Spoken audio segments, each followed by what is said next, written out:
In the trade we've all been waiting for that finally sends Russell Westbrook out of town, the Lakers get D'Angelo Russell back as a Laker alongside Jared Vanderbilt and Malik Beasley.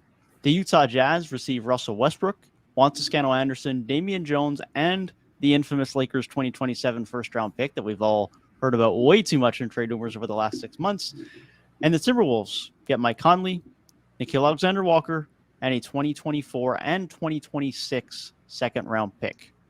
We'll start with you, Tyrik, as the main headliner of the trade. How much does this trade actually help the Lakers for the rest of the season? I'm not sure. I think they got better, definitely, because the Russ situation, it was just played out. I think it was time. They've been trying to move on from him for probably since the offseason. They've been trying to move off of Russell Westbrook. So it's good that it finally did happen.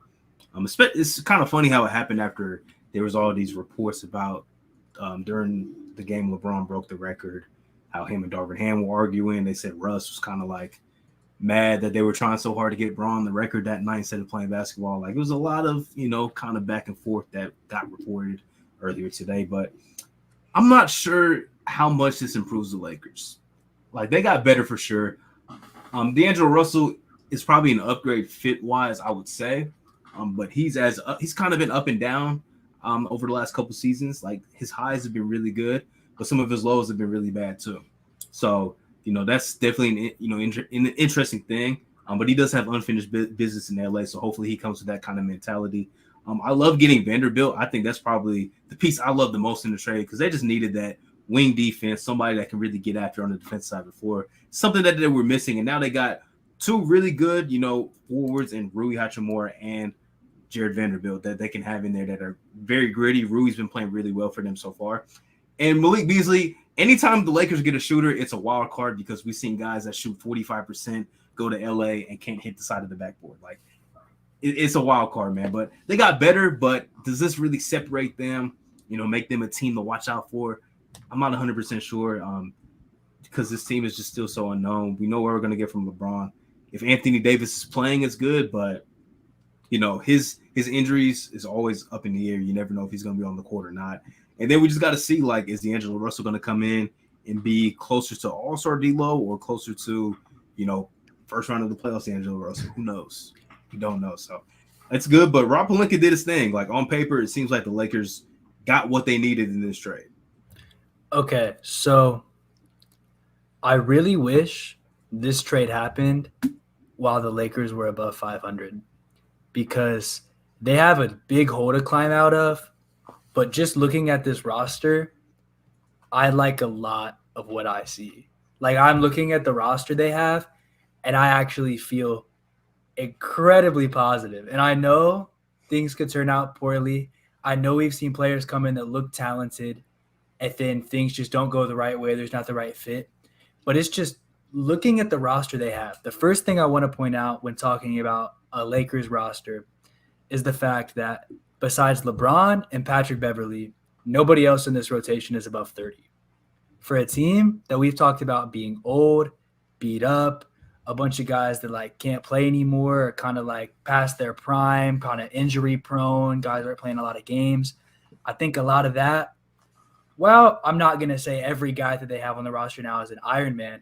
I think seeing overwhelmingly a younger team than they've had for a lot of this past season stretches, that's a good positive for me. Then defense, especially interior defense, having AD, Thomas Bryant, who's played really well, and you brought in Vanderbilt, who's a great defender. You have solid defensive pieces. Malik Beasley, shooter. D'Angelo Russell, he's been pretty hot from three recently. Will that keep up? I'm not sure. And then you just got some wild card guys. I mean, Austin Reeves, we know he can do some good things. He's a shooter as well. Dennis Schroeder's had his moments. Lonnie Walker's had his moments. It's like there's so much on this roster that I think can contribute. Guys that are younger, guys that I just think are a better fit overall than what they had before. And so while it's hard to say this is going to turn a team around from below 500 to 13 seed to like contending for something legitimate, I don't know if you can really make that much of a swing. But what I will say is, if we had a full season of this roster, I would actually be feeling very optimistic, especially if LeBron and AD could keep up good play all year. Yeah, I'm pretty with you on that. And like you say, I don't want to make any sweeping claims saying that they're going to be contenders right away. But I will say that I don't really feel any different to them to the other 9 teams that we kind of consider in the run in the West. They're probably number 10 for me now, and you can put them in any order you want. Whether they end up being near the top and they contend, that remains to be seen. But the biggest question is just going to be whether LeBron and AD can stay healthy, as it always has been with that team. And if they can, they're probably in the mix. And you touched on a lot of good points. Like you say, they have really good interior defense now. I really like the fit with Vanderbilt.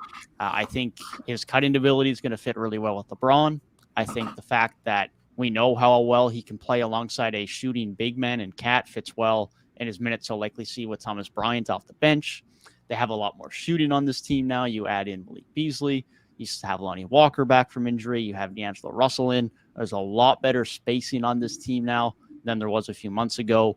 You have the secondary shot creation that is still there with D'Angelo Russell that you're losing from Russ, but a bit more of a perimeter threat than you had with Russ from a three-point shooting shot creation standpoint, which is just going to help this offense open out even more. And for the first time, and it feels like a couple of years, they actually have wing depth on this team. Rui Hachimura was a great addition. Jared Vanderbilt's a great addition. Like Troy Brown Jr. doesn't have to be playing regular rotational minutes now, and he was like a crucial wing for them a month ago. So as much as this team might not be where a LeBron and AD-led team would like to be, I think they have a chance that as long as they stay healthy, they're going to have a chance in pretty much any playoff series they have this upcoming postseason, assuming they make it, which is going to be the hardest part for them, given they are on the outside looking in right now. But it is so tight in the West that they go on a little 4 or 5 game winning streak. They're right in the mix. But that being said, full kudos to the Lakers front office, which is not something I've been able to say much over the last couple of years since they won the title. But this team does look like the best Lakers team we have seen since they won a title, as far as I'm concerned. I would say probably since 2021. That 2021 team was damn good until AD and Bron went down. They were really good, and defensively, that team was I think they were like top 3 in the league, even when AD and LeBron were out the lineup. So the last couple seasons, though, definitely like miles ahead. This roster is way better. And like you said, if you have LeBron and AD, if they're healthy and you make it to the playoffs, you have at least a puncher's chance in any series, really against anybody in the Western Conference. So, and another thing that I kind of like, I kind of made a joking tweet about this earlier. I said like the Lakers are basically rebuilding the 2022 Timberwolves. But I think that's a good thing, though, because Vanderbilt, Russell, Pat Bev, they're all familiar with each other. You know, they played with each other in the playoffs, so they had that familiarity with each other. They built a culture over there in Minnesota, so maybe they can, you know, just rekindle that in LA, and you know, it can kind of feed off on the rest of the team as well. So that's kind of good, man. I'm damn surprised Rob Pelinka did something like good. He's made 2 good trades in the span of like a month, and he hasn't made any good moves in the last like year and a half. But has made 2 good trades in the last month, man. Shout out to the Pelinka. I didn't think I'd be saying that, but he's doing his thing lately. Yeah, they turned Russ, who had his moments, but I think most people still considered a net negative, turned him into D'Angelo Russell, Vanderbilt. I mean, I guess the Rui trade was separate, but no other players. So just player-wise, you know, brought in Rui as well. Just getting all these players for essentially only getting rid of one talent who you considered a net negative most of the time. Yeah. Who nobody wanted really, in there. Really impressive. Really impressive. Yeah. I'm on the fence because obviously they were in Kyrie rumors. I think this return might be better for them than what they could have got out of Kyrie Irving, because in the Kyrie trade, hypothetically, they probably would have just got Kyrie and not anybody else that is of the caliber of a Jared Vanderbilt or potentially a Malik Beasley. You know, because somebody like Vanderbilt, that's like the type of player that this team's been missing. Somebody that's just tough. He's willing to pick up anybody 94 feet. Doesn't matter if it's Steph Curry or Hal Neto. It doesn't matter who it is. He's willing to do it. He'll guard bigs. He'll guard wing players. He'll guard anybody. And he just knows how to play without the basketball like a really unselfish player too. So, you know, they they probably it's like a blessing in disguise, like not getting Kyrie Irving. This might be better for them in their current situation. Yeah, I agree. I think they needed the shooting of Malik Beasley and you still needed that guard replacement that you get in D'Angelo Russell. But having that shooting, having that defense and physicality and rebounding and just winning basketball mentality that you get in Jared Vanderbilt, I think is a much better fit for the Lakers, no doubt. But moving on from the Lakers, this was a 3-team trade that saw the Jazz get a first-round pick. There isn't really much to discuss with the Jazz other than the fact that they got another pick. And Danny Ainge is doing his thing, man. They keep accumulating firsts, and they know what they're doing. They got a first. They're going to have a ton of cap space moving into this year as well if they want to play around and get some vets to kind of remain semi-competitive again for the remainder of next season as well. So they have a lot of flexibility moving forward. But the team with a little bit more discussion in this trade is going to be the Minnesota Timberwolves. They end up deciding to not extend D'Angelo Russell, who is an impending free agent. Instead, they go for Mike Conley. They also get back to Kill Alexander Walker, who could give them some depth guard play and a couple of second-round picks. I'll ask you, Tyrik, because I was discussing this with Gabe a bit before the pod. What do you think of Mike Conley's fit on this team as opposed to D'Angelo Russell? I don't know. I've seen both sides of it. Timberwolves fans were saying if D'Lo is the piece given up for Mike Conley, Conley needs to be fired immediately. I don't know. I think Timberwolves fans are going to grow to like Mike Conley and what he brings to the team, man. Even though his highs, like he's probably not as explosive anymore as D'Angelo Russell is offensively, but he's going to bring steady guard play, and I think this team needs steady guard play more than anything. Just somebody that's a true point guard, a true floor general, a vet that's been in a lot of different playoff situations. I think they need that, man. I think they need that. I think they miss somebody like a Patrick Beverley who's a vet, who's a real leader on a team. So, you know, if you didn't want to extend D'Angelo Russell, I don't see any worse situation that you can get. And his contract situation isn't that terrible to where, you know, you're going to be paying him like Westbrook type money, you know, next season or anything. Like he's in a pretty good position. For them, I mean, I think they won tonight too. They got pieces. They got pieces there, man. I think this is even more buying into Anthony Edwards as our guy. So we don't need another guard that can go out and get, you know, 20 plus points a night or something like that. And for them, it's just about, you know, getting healthy, getting their bigs back because, you know, Luka Garza's been getting minutes, which is just not something that you want to see. So it's just about getting healthy, man. But I honestly like it. I like them getting Mike Conley. You know, you take a flyer on Nikhil Alexander Walker. Maybe this is the time he gets that most improved player type of boost that we've been looking for. But nah, I like it, man. I think, yeah, like I said, Timberwolves fans, they'll probably grow to like this trade more over time. You know, something I want to bring up that you didn't mention, right? Mike Conley was the point guard for Rudy Gobert last season. And so when that's your big man, that's your big piece you traded for, and you're trying to get steady guard play, steady vet guard play, having a guy that already has that chemistry built, and I'm not going to say knows how to maximize maybe, but at least knows how to do some really good things with the guy who's your center of the future. Like you gave up a lot to get this guy. I think that's a really good piece to have. And then a guy who knows how to facilitate. I mean, Marc Gasol wasn't like as stretched as Cat was, but I think he's a guy who had a little bit more versatility, and that's a center that Mike Conley also played with for a significant amount of time. And then something we talked about before the podcast that I thought was really interesting with Mike Conley was the fact that his contract expires at the same time Anthony Edwards' extension will kick in, which means that money is pretty much going to one ends right as the other begins, and then you just figure out your roster all over again. So does he end up becoming the long-term option on a pay cut? Maybe, depending on how it goes. Or if his contract expires, now they know what they're working with the Ant contract, and they can sign a point guard or get a point guard through trade or however they may do so accordingly. So I think it really puts them in a good place contract-wise, Gobert fit-wise, and just overall keeping this team steady as they finally hit a solid stride in this season. Yeah, I mean, you guys hit on all the key points. The fact that he's played with Rudy is going to be valuable. As you mentioned, and I'm glad you mentioned, he's played with really good bigs for the large majority of his career, whether it be Rudy, whether it be Marc Gasol and Zach Randolph. He knows how to make his bigs have a valuable impact on the game. And like you alluded to, Tyrik, they're fully continuing the pushing of the torch to Anthony Edwards. He's shown throughout the playoffs last year, throughout the majority of this season, that he truly is going to be that guy. He is that good.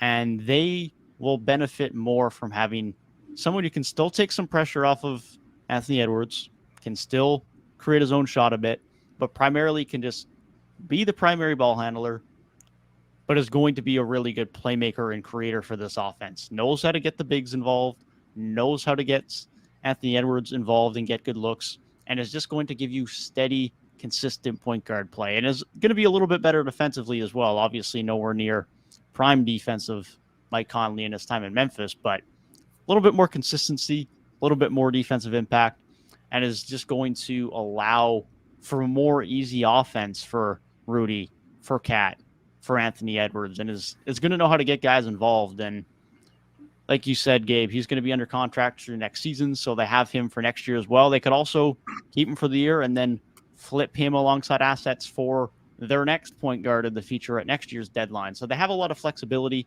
I think he fits this roster well, and even though on paper it might look like Mike Conley for D'Angelo Russell doesn't seem great, I think for what this team needs, it's going to be a really good fit and is going to allow their true stars to have a little bit more shine and a little bit more success.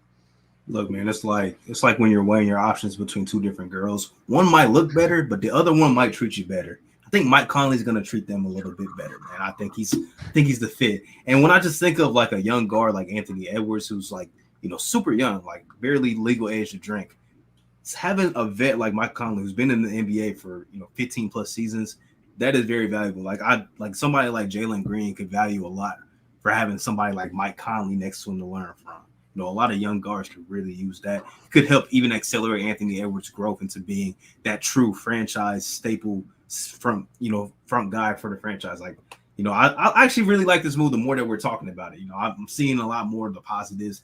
When, like you said, if you just look at it like D'Lo for Russell, or for Mike Conley, that's a swap. It might not sound great, but I think they're going to realize this was a really good move and the move that they needed to make. I think there's a lot of fun narratives that come out of this, man. Just seeing D'Angelo Russell back with the Lakers after everything that happened in his first run there, the whole snitch thing, and then him getting flipped to get Lonzo Ball, and now he's their point guard of the future. And now fast forward a couple of years, D'Angelo Russell is back in town and Lonzo Ball has barely played basketball in over a year. It's just really weird how things come full circle. Then you have Mike Conley back with Rudy Gobert. And then also something that I didn't think of until just now, Mike Conley kind of came in and played with Donovan Mitchell when he was kind of at the same point Anthony Edwards is sort of at now. So it's like this Timberwolves situation, add in Cat, who's no minor piece, but a star young shooting guard, and Rudy Gobert, Mike Conley's probably the guy for the situation. And so it is kind of ironic that the Timberwolves and the Jazz made yet another deal. I know the Lakers were involved this time. But it's we're talking about the Lakers rebuilding the Timberwolves. The Timberwolves are rebuilding the Jazz. So it's just really interesting how things keep coming full circle. And I still don't think we've even mentioned one of the most interesting parts of this whole kind of situation. Yeah. And that's what ends up happening to Russ. Where does he go? You want to go first, Dev? I don't know, man. I think there's a very wide range of teams he ends up going to. Part of that is going to be decided by whether Fred VanVleet does or does not get traded in the next 12 to 16 hours, because that's going to be another team off the block that no longer wants a point guard that needs one. I think the Clippers are going to be significantly interested because they need a point guard desperately. Reggie's not been that good this year. John Wall has not been very good this year. Terrence Mann, point guard, he's not been bad for Terrence Mann quality, but ideally they need a true point guard on this roster. Miami seem to want a point guard. They might move off of Kyle Lowry before the deadline is over, so they could be a team that ends up being interested. But there's a wide range of teams that could end up showing interest here. Even a team as far down the table as the Bulls could show interest. With Lonzo still out, of course, they could be looking for a little bit more guard play. Maybe even Denver, if they're moving off of Bones Highland, look to supplement their backup guard play with someone like Russ. So I think there's going to be a lot of teams making calls. I think some of the more likely options are probably the Clippers or the Heat, personally, but there's probably 5 or 6 teams at least that'll be at least trying to get Russ. And I would imagine that it's going to be one of the most coveted buyout market guys in the last couple of years, at least. Yeah, it's going to be important for Russ to be able to accept whatever role he might get thrown into, because if he goes to LA, the Clippers, he might be a starter. But if he goes to Denver, obviously he's going to be coming off the bench. And also, if he goes to the Bulls, that's not going to be a team that's going to be competing to win the championship. So he has to be comfortable with whatever. The teams that make the most sense, I guess, the Clippers, I guess, because they need guard play. But it's like, is Russ the kind of guard that they really need? I don't know. But from what we've seen this season, he's better than John Wall and Reggie Jackson, and probably better than what Terrence Mann is providing. The Heat is a wild card if they do move off of Kyle Lowry. The Bulls, yeah, because they don't have Lonzo, but what's kind of the point in that? I don't know. It's a very interesting situation. I hope he doesn't get Carmelo Anthony, like just nobody picks him up or anything like that. I hope that doesn't happen. I think he's shown enough this season to where, like, okay, he's still a solid NBA player at least. So he will get picked up, but like you said, there's a long list of teams that will at least make a phone call to his agent when he gets bought out. Him on the Nuggets would be hilarious, man. You got Jokic averaging a triple-double in the starting lineup, and then the bench unit comes in, you got another triple-double with that out there. Like, that would be some madness, man. I don't know what the fit is like there, but that would be interesting, to say the least. Now, let me throw this one out there, because I just need to see. This is half serious question, half a reaction. Does he reunite with KD? Does Brooklyn pick up the phone? No shot. No shot.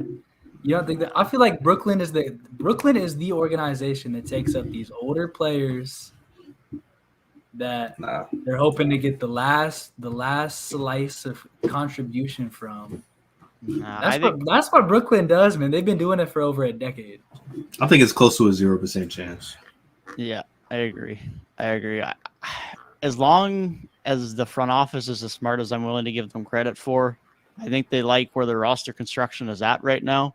I think the only move they potentially make, trade deadline or buyout market wise, is if they decide to move Dinwiddie and picks for someone better. I don't think they will, but I think that's the only type of potential move they might look at. But I don't think Russ and Brooklyn's a thing. I don't think it's a good fit, and I think they're just letting KD have the team at this point. Might as well. I will say, I don't think he's getting mellowed, just because, like, when that happened to Melo, the whole thing was like, oh, they want me to come off the bench, and it was like, he wasn't really willing to accept that lesser role, at least externally. That's what it looked like. So it was like, oh, if Carmelo wants to come in and thinks he's going to be like a third option or like a second option, I don't know about that. But then I think once some time went by and it was like, okay, Melo's willing to buy into this smaller role, then he came back. I think the fact that Russ this season was a backup point guard, and not only just a backup, it's not like the Lakers had a star point guard. Like, they were starting like Patrick Beverly or like Dennis Schroeder at point guard. So the fact that he was willing to take that lesser role just on his own accord, I think that shows like he can come in and really play whatever role for your team if you want him to. You know who is going to pick up the phone, though? The Wizards. Oh, of course they will. He's going to go right back. That's the last team he was on, man. Hey, man, they were an 8 seed. They were an 8 seed, and that's the Wizards' goal every year, apparently. Yep. Playing their best ball of the year right now. Might as well bring in Russ. Although I would not be a fan, because taking away DeLon Wright minutes right now seems a bit questionable. But just saying, I'd rather DeLon Wright playing backup point guard than Russ right now. I'll put it that way. Let Russ back up Josh Giddey, man. We need him to come back to Oklahoma City. I know they still love Russ, bro. Of course they still love Russ. Love Russ, but hate KD. After the hate he's gotten from the Lakers fan base for the last like year and a half, a lot of it warranted. He could use that OKC love. This is the $1 million question though. Like this is the most important question out of everything that we discussed here.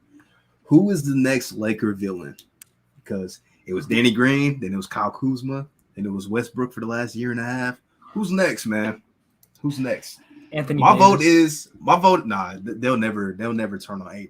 He's just always hurt. They'll never turn on AD.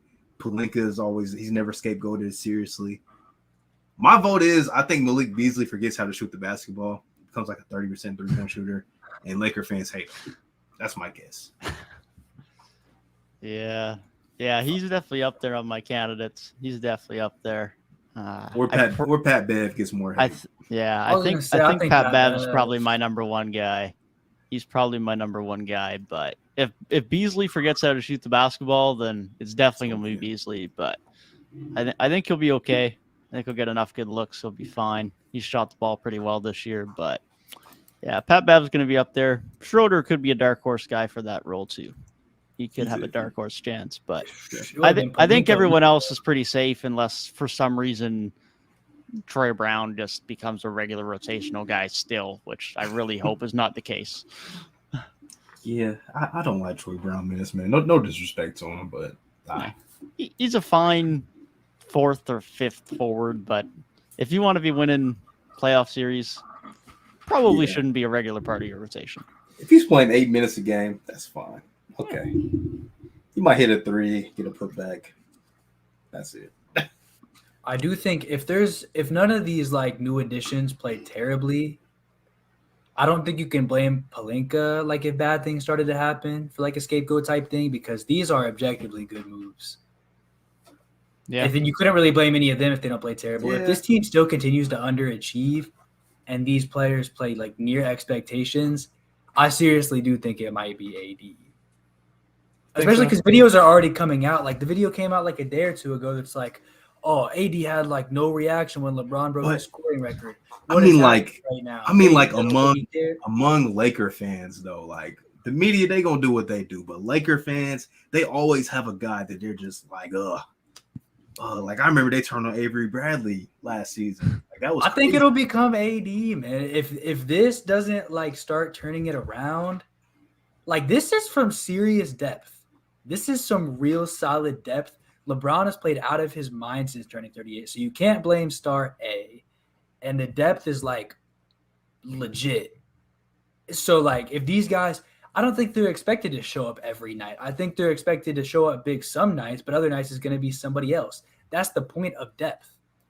So like I do think if they keep underachieving, it's going to become AD. It's going to be star 2. That's fair. I think AD should get a little more blame than what he has over the last couple of years. It's just like the Celtics, man. Every time anything bad happens to the Celtics, Jaylen Brown is in trade talks like 2 days later. Does that mean Jaylen Brown is bad all the time? Nah. No, he's like barely ever bad, if at all. It's just like star number 2 starts to get it because they're not going to come after star number 1. And we know the Celtics have good depth, so you can't just say the roster has no depth. So who do they go after? Star number 2. Does every fan base just have a villain on their team? Like, is that just a thing? I don't know. There's a guy who's just in the trade talks every single time anything bad happens. Like the Raptors lose 4 games in a row, you're hearing about OG going to half the teams in the league. Yeah. I feel like if a team is doing well, then they're fine. But if there's ever a rough spell, then I feel like most teams probably have that. Like you say, Gabe, I mean, OG's been there for a lot of the year. Freddie, I feel like, has really been, from Raptors fans specifically, has been the scapegoat this year. I mean, I was seeing tweets the other day saying that Raptors fans would just assume flip Freddie for Spencer Dinwiddie, and Spencer Dinwiddie would be the better guard. Like, he's really fallen down the totem pole of how Raptors fans feel about him this year. And if a team's struggling, someone just becomes scapegoated. That just seems to be the nature of NBA fandom. Yeah. The Heat got Kyle Lowry. Nets had Kyrie or Ben Simmons. I don't know if the Bucks have one internally, but like Grayson Allen is objectively a villain to the league. Yeah, I also don't know many Bucks fans like to see it. Like they're not a popular enough team. That's true. Timberwolves, I feel like, was mainly D'Lo. No, Cat. They hate Cat, bro. Every Timberwolves fan. I guess I just haven't seen Cat play in 20 years. They do not like Cat. I promise you. Like, I think the only player that actually objectively like is Anthony Edwards. Like, I think everybody else they're like, Yeah, McDaniel seems to be pretty well liked too, and Slow-Mo. I think those three are all pretty well liked. Jalen Noel seems to have caused a lot of frustrations this year. A lot. Who's the villain in Chicago? I don't know if they got. Is it probably. Zach? Vooch, nah, Vooch. It's got to be Vooch. Got to be Vooch. Atlanta. Every Atlanta Bull gotta fan be like, top yeah, dollar, we'll trade Vooch for anything at this point. For real. Atlanta, yeah, John Collins. John Collins, yeah. Washington. I don't know who the villain in Washington is. I feel like it's getting close to just being Bradley Beal for holding their city hostage for $50 million a year in a no trade. I want to know what Wizards fans actually think about their team. Like, I need to meet some Wizards fans and just interrogate them. Like, how do you really feel? For real. I do not know enough Wizards fans. I need the intel on that one for sure. Real talk. I mean, the Nuggets are like the best team in the NBA, and their villain is like somehow Bones Highland. I don't understand how. Bones, one of the nicest guys in the league is the villain. The Grizzlies villain might be Ja Morant at this point, bro. Ever since we good in the West, and then they said somebody tweeted like, when you've lost a bunch of games because your franchise player would rather be King Von than go hoop. And last I checked, I'm pretty sure them boys are sub 500 against Western Conference teams, man. It's a weird anomaly over there. Those guys beat the East, unless apparently the Raptors go off. But I don't know, man. Or the Celtics come to town. Yeah. Yeah, pretty much. I wonder if Grizzlies fans like Dillon Brooks. I just don't know if they do. I mean, he fits that identity.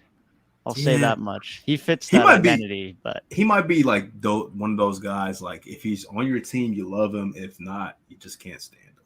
Yeah, he does seem like one of those guys to me, because personally, as a guy who likes Memphis, I love Dillon Brooks, but I also like those types of players, so I might be a little bit biased on that take. He's also Canadian, so further biased. So I'll disclaim that one, but he could be another guy who we're talking about in a day's time who ends up getting moved. I don't know if he does. I don't think he does. I think he's too important to Memphis's identity, to the heart of this team, to their defensive identity. But they are going to have to pay him this summer, so he's a guy that alongside Danny Green could get moved for something. But if they flip him, if they somehow flip him, that ass for years, man. They somehow flip him for OG, or if they could, like, do you guys think that's something that they should do? From the Grizzlies standpoint or the Raptors standpoint? OG for Dillon Brooks? I mean, obviously they would have to throw in more because OG's a lot better basketball player than Dillon Brooks. I was gonna say, I'd take it. You give us what they had to throw in, like Zaire. Yeah, like Dylan Zaire, and I don't even know if a pick gets in there, but I'd probably do that. Again, I'm biased, but I would take it. I don't know about that one. I like Zaire a lot. I don't know. That's a tough Zaire is good, but it's like, for as many teams want OG, like I don't know, man. Do many teams want OG though? Because I think if so, the motherfucker would have been traded a long time ago. Here's the thing. I think a lot of teams want OG. I don't think a lot of teams want OG at the price the Raptors want him for. Isn't it 3 first? They're looking for 3 firsts right now, which I think is a bit much. I think if you can get a couple of players and a couple of firsts, you're good. Like, if you can get a Dillon Brooks, a Zaire, maybe even you get Laravia in there, and maybe you even get a first, like, you're starting to push it at that. And then, like, if you're talking about an OKC trade, if you get Dort or someone like that, you're not getting 3 firsts as well. Like, if you get a pick or 2, you're good. Even say with Portland, if you get like a Shaden Sharp and then salary filler, you get a couple of firsts, you're good. Like, you don't need 3 firsts in those types of scenarios, because I don't think there's a trade for OG where it's OG, no player value, just salary filler and picks. Then maybe I could see wanting 3, because then it's like a DeJounte Murray type trade. But I think most OG trades are going to have some value in the players that are coming back. So I think 3 firsts becomes a little bit aggressive at that point. Definitely. I don't know about 3 firsts, but just like Dylan Brooks, Zaire, and say they threw in like a second. It's just like Dylan Brooks is like 27, and I feel like is closer to that Pascal Fred timeline that I already think has reached its peak. And then I think they just need to rebuild and go around Scotty. So if you're getting player value back, I want a player that's like max like 24. I mean, that's why, I said like a Zaire Williams in there too, not just Dylan Brooks. Obviously, nobody's going to take Dylan Brooks for OG straight up. But, Zaire Williams or like a Shaedon Sharp type like that. If they said those two in the first, then I think I would take it. So Brooks, Zaire, and a first? Yeah, and say we probably throw in OG and some other asset. Yeah, probably Birch to make the salaries match or something like that. I get why they're saying 3 first-round picks because obviously you're not going to start. We just want 1 pick for somebody OG. You're going to start high. I get it, but it's funny when I see those reports. I understand that, but I'm just like, dude, like they got to know that they're trolling us right now with that kind of bargain, bro. I don't know if they're trolling. They might just not trade any of these guys because they're not. That would be funny if the Raptors front office is like, no, we really want 3 first-round picks. Like that would be the Masai thing to do, man. He's so stubborn. Full credit to his body of work in the league, but he is sometimes to a fault always holding out for the perfect deal. He doesn't accept the trade unless he feels he is confidently winning that move. And to his credit, it usually means the trades he makes are very good. Exception to the rule being the Thaddeus Young trade at the deadline last year. That one, wasn't great. But for the most part, his trades look pretty good. Downside of that is sometimes now we might see this deadline passes and goes. And as much as I'm dreading it, there might be a real situation where no one gets moved, or the only move might be like a Chris Boucher or a Thaddeus Young trade. And that's it. Who cares and about that? As much as you don't want to make a trade that is bad for your team value-wise, there's definitely something to be said that eventually you just need to commit to making some moves and taking the best offer available, because especially when you're discussing an OG trade and probably even a Freddie trade, even though he's having a rough year this year, you're still going to get value that is going to be significant enough to make the argument that, yeah, we should probably move off this guy and get some value, especially in Freddie's case, considering he might just walk this summer if you don't. Yeah. We even I mentioned, like D'Angelo Russell's been very up and down. I could say Freddie's been up and down too. He's had some hot moments. He's had some super cold moments. So somebody of his caliber that's a former all-star that we know what type of player he usually is, like you said, value's going to be there, either way, which is better than losing him for nothing in the offseason or having to pay him too much money to stay. I think you made a TikTok about it, Dev. Like the Raptors, they control everything from here on out. We've seen the trades that have been made, but they control everything else. Like if there's going to be big moves tomorrow at the deadline, it's going to be because of the Toronto Raptors. Definitely. There'll be a couple other guys that are on the move, but the biggest moves I think that'll be made are going to be determined by the Raptors, because outside of that, I think the only as close to locks we're probably going to see is Podol getting moved, seemingly Bones Highland getting moved. I mean, it'd be pretty wild at this point if they don't move him, given how they've treated his minutes over the last week. And that honestly might be about it, because I don't even feel sure that Bojan's getting moved. I don't feel sure that the Hornets are selling anyone. They should, but I don't feel confident that they will. Same with the Wizards. I don't think they're moving anyone, even though they definitely should.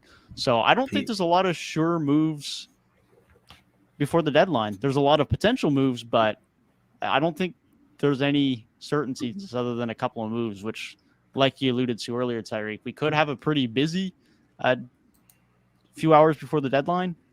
It also could be a ghost town, and we might see a few role players get moved in 3 or 4 trades, and that's about it. Yeah, I'm not even sure if Peyton Pritchard's going to get moved tomorrow. He's been very vocal about wanting, a bigger role and stuff. Yeah, obviously we want chaos, but I don't know. I'm kind of preparing myself to not have to make so many graphics about trades tomorrow. Like it might be a very smooth day, just some small minor moves, and that's it. Definitely has that potential, but we've already seen Kyrie moved, already seen Russell Westbrook moved. And honestly, if you told me a week ago that we were going to have a trade deadline that saw the Lakers get D'Angelo Russell and saw Kyrie Irving playing alongside Luka Doncic, I couldn't really complain about that trade deadline too much. So we've already done pretty well. What we get in the next 12 to 16 hours remains to be seen before the deadline at 3 p.m. Eastern tomorrow. But be sure to let us know your thoughts down below on the Russell Westbrook trade and your thoughts about the Lakers and Timberwolves moving forward for the rest of the season. If you did enjoy the video, be sure to leave a like down below and subscribe to the channel for more trade deadline content over the next coming days. And we'll see you guys in the next one. Peace.